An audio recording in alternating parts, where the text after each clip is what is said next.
Hello friends, once again welcome back to only YouTube channel EDU with learning पर आपका welcome है। और आज मैं यहाँ पर आपके सामने लेकर आई हूँ CDP का 5 लेसन थ्योरी पियाजे कोहलबर्ग एवं वाइगोत्स्की के सिद्धांत प्रिंसिपल ऑफ पियाजे कोहलबर्ग एवं वाइगोत्स्की।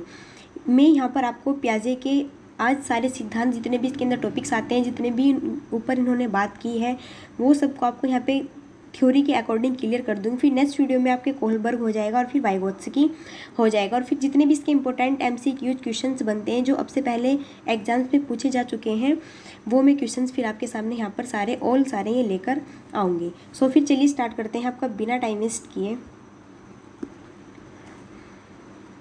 जीन पियाजे का संज्ञानात्मक विकास का सिद्धांत। जीन पियाजे ने किसका सिद्धांत दिया था? तो जीन पियाजे ने संज्ञानात्मक विकास का सिद्धांत दिया था। फर्स्ट क्वेश्चन तो आपका यहीं से रेडी हो जाता है, पूछ लिया जाता है कि संज्ञानात्मक विकास का सिद्धांत किस मनोवैज्ञानिक ने दिया है? तो संज्ञानात्मक विकास का सिद्धांत जीन पियाजे ने दिया है। जीन पियाजे 1896 या फिर 1980 स्विट्जरलैंड के एक मनोवैज्ञानिक थे। एक आपके यहाँ से बिल्कुल एक क्वेश्चन बनता है कि जो जीन पियाजे है वो कहाँ के मनोवैज्ञानिक थे? तो जीन पियाजे स्विट्जरलैंड के मनोवैज्ञानिक थे। बालकों में बुद्धि का विकास किस प्रकार से होता है, यह जानने के लिए उन्होंने अपने स्वयं के बच्चों की अपनी खोज का विषय बनाया। इन्होंने कहा है कि जो बालक होते हैं उनकी बुद्धि का डेवलपमेंट किस टाइप से होता है, किस प्रकार से होता है, यह जानने के लिए उन्होंने अपने खुद का सेल्फ अपना बच्चा लिया और उस पर उन्होंने खोज का विषय बनाया। बच्चे जैसे जैसे बड़े होते हैं उनके मानसिक विकास संबंधी क्रियाओं का वे बड़ी बारीकी से अध्ययन करते रहते हैं। इस अध्ययन के परिणाम स्वरूप उन्होंने जिन विचारों का प्रतिपादन किया उन्हें पियाजे के मानसिक या संज्ञानात्मक विकास कॉग्निटिव डेवलपमेंट के सिद्धांत के नाम से जाना जाता है। यहाँ पर देखो आपके जीन पियाजे के अकॉर्डिंग कितने क्वेश्चन बनते हैं। फर्स्ट क्वेश्चन यहाँ से बनता है कि जीन पियाजे ने कौन सा सिद्धांत दिया है? तो जीन पियाजे ने संज्ञानात्मक सिद्धांत दिया है। फर्स्ट क्वेश्चन रेडी हो गया। सेकंड क्वेश्चन यहाँ से रेडी होता है कि जीन पियाजे कहाँ के मनोवैज्ञानिक थे? तो स्विट्जरलैंड के मनोवैज्ञानिक थे। जीन पियाजे की जो स्टेजेस है वो कब से कब तक है? तो 1896 से 1980 तक है। 3 क्वेश्चन यहाँ से कंप्लीट हुआ। 4 क्वेश्चन आपसे यहाँ से बनने वाला है कि जो ये थे जीन पियाजे ने किस बच्चे पर खोज का विषय बनाया? तो उसने अपने स्वयं के बच्चे पर, बहुत इंपॉर्टेंट है यहाँ पर ये लाइन कि जीन पियाजे ने अपने स्वयं के बच्चे पर अपनी खोज का विषय बनाया। और इसको हम मानसिक या संज्ञानात्मक विकास के सिद्धांत के नाम से भी जानते हैं। इन दोनों के हम नाम से यहाँ पे इसको जान सकते हैं, इन दोनों के ही नाम से हम इसको जान सकते हैं। फिर यहाँ पे कुछ इंपॉर्टेंट है कि संज्ञानात्मक विकास की अवस्थाएं बहुत ज़्यादा इंपॉर्टेंट है। किसकी? जीन पियाजे की संज्ञानात्मक विकास की अवस्थाएं। पियाजे ने संज्ञानात्मक विकास को 4 अवस्थाओं में विभाजित किया है जिसके नाम एवं विशेषताएं इस प्रकार हैं। फर्स्ट क्वेश्चन यहाँ से बनेगा कि संज्ञानात्मक विकास की जो अवस्थाएं हैं जीन पियाजे की, उन्होंने अपनी अवस्थाओं को कितनी अवस्थाओं में विभाजित किया है? तो यहाँ पे आपका आंसर क्या होगा? 4 अवस्थाओं में इन्होंने विभाजित किया है। फर्स्ट नंबर पे जो अवस्था आती है, सबसे फर्स्ट नंबर पर आती है इंद्रिय जनित गामक या फिर संवेदी प्रेरक अवस्था। जो संवेदी प्रेरक अवस्थाएं हैं इसकी फर्स्ट स्टेज होती है। उन्होंने टोटल कितनी 4 स्टेज बताई है। सबसे पहली स्टेज है इसकी संवेदी प्रेरक अवस्था, ये नाम भी आ जाएगा वहाँ पर, या फिर ये नहीं नाम होगा वहाँ पर, तो फिर इंद्रिय जनित गामक भी वहाँ से आपको पूछ लेगा। और जो इसकी टाइमिंग होती है वो जन्म से 2 वर्ष तक होती है, जन्म से 2 वर्ष तक होती है। समझते हैं इसके अंदर क्या क्या होते हैं पॉइंट्स। मानसिक क्रियाएं इंद्रिय जनित गामक क्रियाओं के रूप में ही संपन्न होती है। जो हमारी मानसिक क्रियाएं होती है वो इंद्रिय जनित क्या होती है? जैसे हम देखते हैं, सुनते हैं और क्या हम कुछ भी फील करते हैं, ये हमारी जो 5 इंद्रियां होती है इनको ही हम इंद्रिय जनित गामक कहते हैं। भूख लगने की स्थिति को बालक रोकर व्यक्त करता है। अगर बच्चे को भूख लगी हुई है तो वह रोकर व्यक्त कर देगा और उसकी जो मुँह में वो जो उसके पेरेंट्स हैं वो जान जाएगी कि हाँ बच्चे को भूख लगी है। सो वो उसको फिर क्या देंगे? कुछ खाने के लिए दे देंगे। इस अवस्था में व्यक्ति आँख कान व एवं नाक से सोचता है। इस अवस्था में व्यक्ति आँख से क्या करता है? वो देखता है, सीन करता है, कान से वो सुनता है और नाक से वो क्या करता है? चीज़ों को सूंघता है। तो इन चीज़ों से वो क्या करता है? अपनी थिंग्स को सोचता है। जिन वस्तुओं को वे प्रत्यक्ष देखते हैं उनके लिए उसी का अस्तित्व होता है, और जिनको वो वो अपने सामने देखते हैं उसी को वो प्रत्यक्ष रूप से अपने बिल्कुल क्या मेनली वस्तु मान लेते हैं बच्चे। क्लियर है? कौन सी स्टेज में? ये जन्म से 2 वर्ष तक की स्टेज में है। फिर इसमें एक पॉइंट है, इस आयु में बालक की बुद्धि उसके कार्यों द्वारा व्यक्त होती है। जैसे एग्जाम्पल है कि चादर पर बैठा शिशु चादर पर थोड़ी दूर स्थित खिलौनों को प्राप्त करने के लिए चादर को खींचकर खिलौनों प्राप्त कर सकता है। यहाँ पर बताया है कि अगर उसको क्या चाहिए, अगर उसको खिलौना चाहिए और खिलौना उसका उसके जो वहाँ पे बैठा हुआ है वो, और वो काफ़ी दूर पड़ा हुआ है, तो वो चादर को कैसे करेगा, चादर पर बैठा जो शिशु है वो चादर को थोड़ी दूर स्थित खिलौने को प्राप्त करने के लिए उसको खींचेगा और खींचकर अपने जो उसका खिलौना दूर पड़ा हुआ है उसको वो प्राप्त कर लेगा। इस तरह यह अवस्था अनुकरण, स्मृति और मानसिक निरूपण से संबंधित होती है। इस अवस्था में हम क्या करते हैं, अनुकरण के अकॉर्डिंग हम सीखते हैं। जैसे हमारे सामने से हमारे पेरेंट्स, हमारा जो सोसाइटीज़ वर्ग होते हैं वो क्या करते हैं, हमारी फैमिलीज़ जो जैसे भी हमारे सामने अनुकरण करते हैं, बोलते हैं, अपने आदर्श वचन को बोलते हैं, सो हम उसी टाइप्स के अपने अकॉर्डिंग उनको हम अनुकरण करते हैं। और इस स्टेज में ही जो हमारी मानसिक, जो हमारी माइंडली वो होती है स्टेज, वो इस स्टेज में ही सबसे बेटर होती है। मानसिक स्मृति इस स्टेज में ही सबसे ज़्यादा बेटर होती है, क्योंकि इसमें सीखने की प्रवृत्ति सबसे ज़्यादा होती है। फिर है कि इस तरह यह अवस्था अनुकरण, स्मृति और मानसिक निरूपण से संबंधित है। ये जो अवस्था, ये हमने पढ़ लिया है पॉइंट्स।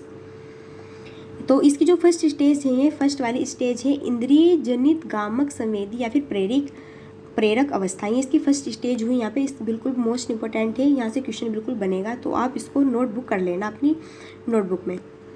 फिर सेकंड है पूर्व संज्ञानात्मक अवस्था। ये 2 से 7 वर्ष तक की होती है। कब से कब तक की होती है, 2 से 7 ईयर तक की होती है। सेकंड स्टेज आती है इनकी 2 से 7 वर्ष तक। देखते हैं इसमें क्या क्या होता है। इस अवस्था में बालक अपने परिवेश की वस्तुओं को पहचानने एवं उसमें विभेद करने लगता है। इस अवस्था में जो ये स्टेज होती है, तो इसमें बालक क्या करने लगता है, अपनी वस्तुओं को जो भी उसकी होती है वो उसको पहचानने लगता है कि हाँ ये मेरी है, ये मेरी नहीं है, सो मेरी वो है, वो मेरे को वो चाहिए, है ना, और उनमें वो विभेद भी करने लगता है। इस दौरान उसमें भाषा का विकास भी प्रारंभ हो जाता है और इसके अकॉर्डिंग उसमें डेवलपमेंट भी स्टार्ट हो जाता है किसका, लैंग्वेज का। क्योंकि जब वो अपनी चीज़ों को खुद से पहचान रहा है और उसको क्या कर रहा है, और उसको विभेद कर रहा है, सो फिर वो यहाँ पर अपनी लैंग्वेज का भी डेवलपमेंट उसका स्टार्ट हो जाता है। तो इस स्टेज में उसकी जो लैंग्वेज होती है उसका भी डेवलपमेंट हो जाता है, क्योंकि बोलकर ही तो वो अपनी चीज़ों को पहचान रहा है और उसमें विभेद कर रहा है। इस अवस्था में बालक नई सूचना और अनुभव का संग्रह करता है। जो ये अवस्था होती है, इस अवस्था में बालक नई सूचनाएं मिलती है उसको, नए एक्सपीरियंस मिलते हैं उनको, वो क्या कर लेते हैं, अपने अंदर बटोर लेता है। वह पहली अवस्था की अपेक्षा अधिक समस्याओं का समाधान करने योग्य हो जाता है। बच्चों में वस्तु स्थायित्व के गुण का विकास हो जाता है। जो फर्स्ट वाली स्टेज थी जन्म से 2 ईयर तक की, उससे ज़्यादा इस वाली स्टेज में प्रॉब्लम्स को फेस करने के योग्य हो जाता है और जो उसकी वस्तु की जो क्वालिटीज़ होती है उनका भी डेवलपमेंट यहाँ पे शुरू हो जाता है। फिर यहाँ पर थर्ड नंबर पर आती है, बहुत इंपॉर्टेंट है ये वाली, बहुत ज़्यादा इंपॉर्टेंट स्टेज है ये वाली, मूर्त संक्रियात्मक अवस्था। ये 7 से 11 ईयर तक की मानी जाती है। बिल्कुल आपका टाइमिंग यहाँ से पूछेगा, बिल्कुल क्वेश्चन आएगा आपसे कि जो मूर्त संक्रियात्मक अवस्था है वो कब से कब तक की होती है, तो वो 7 से लेकर 11 ईयर तक की होती है। सो आपको बिल्कुल ये एक पॉइंट्स को इनको यहाँ पर बिल्कुल आपको नोटबुक करके चलना है।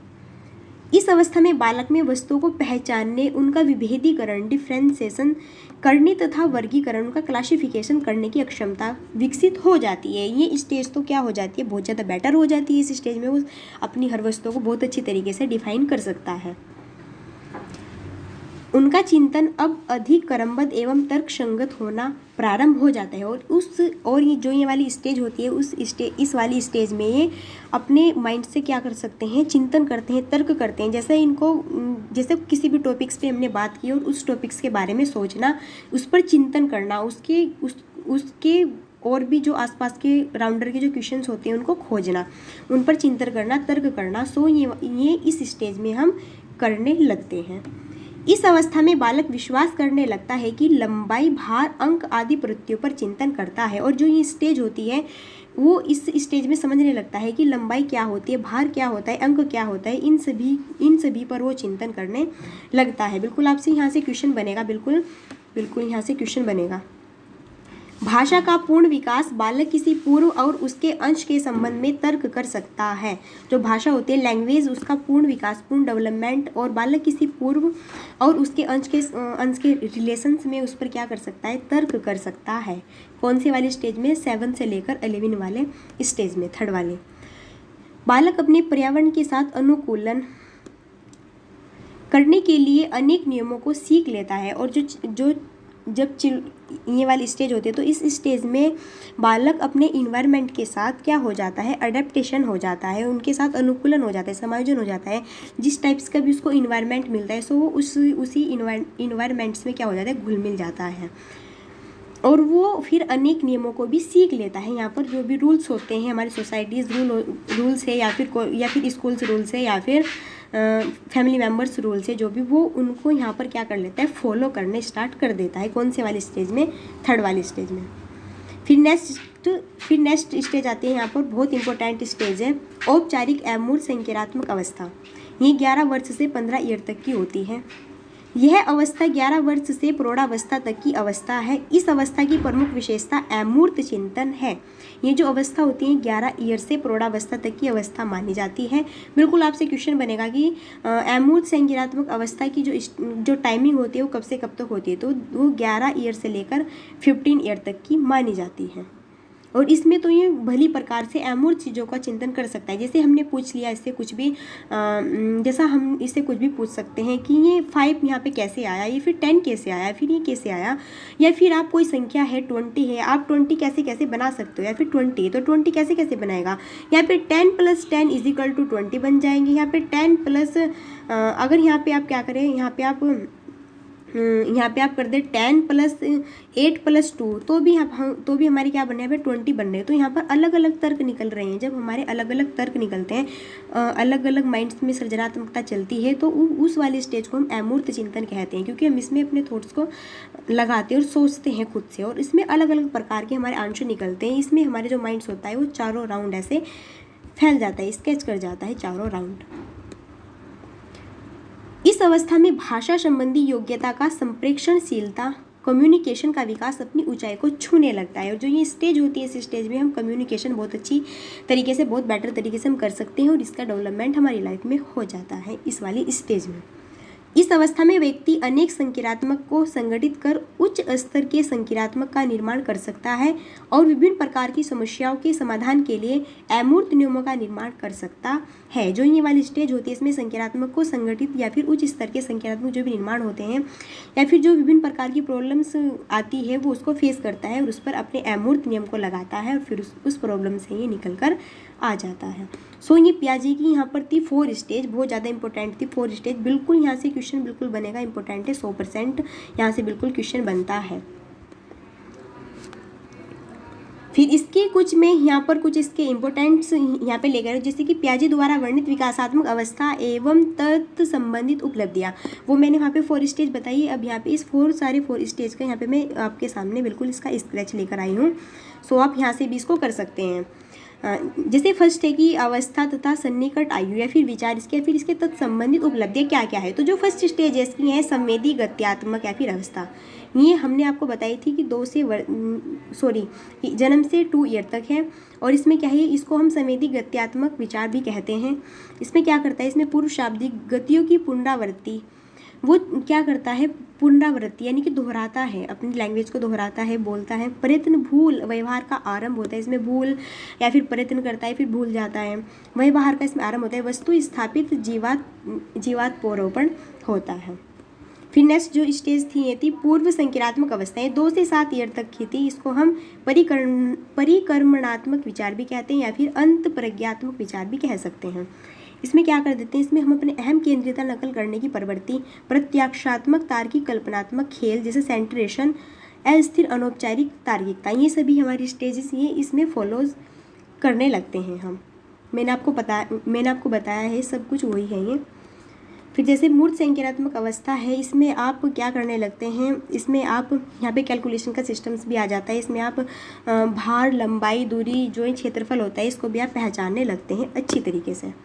फिर है औपचारिक या फिर इसको बोलते हैं हम अमूर्त संक्रियात्मक अवस्था, ये 11 ईयर से अब तक, ये 11 ईयर से आगे तक मानी जाती है। इसमें आप अच्छी तरीके से तर्क करने लगते हैं। इसमें जो आपके माइंड्स होता है, आपके माइंड्स के जो भी वो होते हैं थॉट्स, वो चारों राउंड ऐसे ऐसे ऐसे ऐसे ऐसे स्क्रीज कर जाते हैं चारों राउंड। आप यहाँ पे आंसर, जैसा कुछ भी आपको क्वेश्चन पूछा है तो आप उसके आंसर अलग अलग प्रकार से यहाँ पर, जैसे रीजनिंग में होता है, सो रीजनिंग का खेल बिल्कुल यही होता है। उसमें हम क्या लगाते हैं, मैथ्स में भी और इसमें भी, रीजनिंग में भी, हम अपना अमूर्त चिंतन यहाँ पर लगाते हैं। उसमें हमारे जो माइंड्स होते हैं, थॉट्स कहीं कहीं जाते हैं, क्योंकि क्वेश्चंस का आंसर कहीं कहीं से भी मिल पाता है। सो इसमें ऐसे ही होता है अमूर्त वाली अवस्था में।